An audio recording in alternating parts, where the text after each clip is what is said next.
ఉసిరికాయ పచ్చిమిర్చి పచ్చడి కోసం ఇట్లా ఫస్ట్ నువ్వులు వేయించి పొడి చేసుకోవాలి.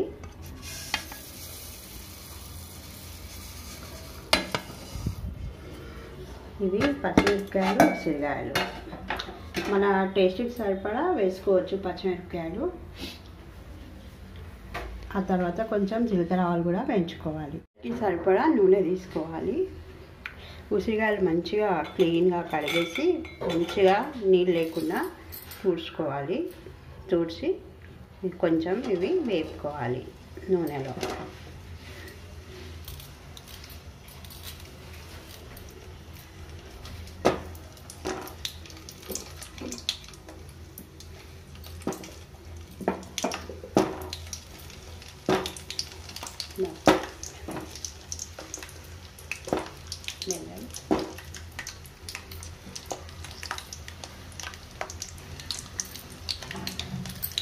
ఇట్లా పచ్చిమిరపకాయలు కూడా మంచిగా తుడిచి పెట్టుకోవాలి. ఇవి కచ్చబచ్చ కొంచెం రోట్లోనైనా దంచుకోవచ్చు, మిక్సీలో అయినా గ్రైండ్ చేసుకోవచ్చు.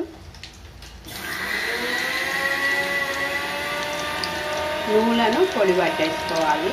కొంచెం జీలకర్ర ఆవాల పొడి, నువ్వులు, మెంతుల పొడి వేసుకోవాలి.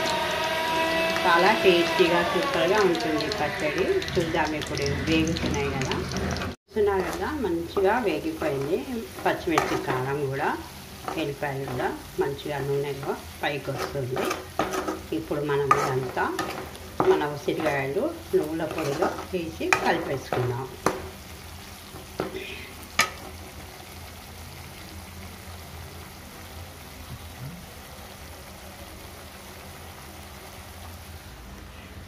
ఇవి మన ఉసిరికాయలు నువ్వుల పొడి చేసి పెట్టుకున్నాం కదా, ఇందులో అది కారం వేసి కలిపేసుకుందాం. పచ్చిమిర్చి ఉసిరికాయ పచ్చడి మీరు కూడా ఒకసారి ట్రై చేయండి. అది ఎలా ఉందో చెప్పండి. Thanks for watching. మా ఛానల్ని సబ్స్క్రైబ్ చేయండి, షేర్ చేయండి, లైక్ చేయండి, మంచి కామెంట్స్ పెట్టండి.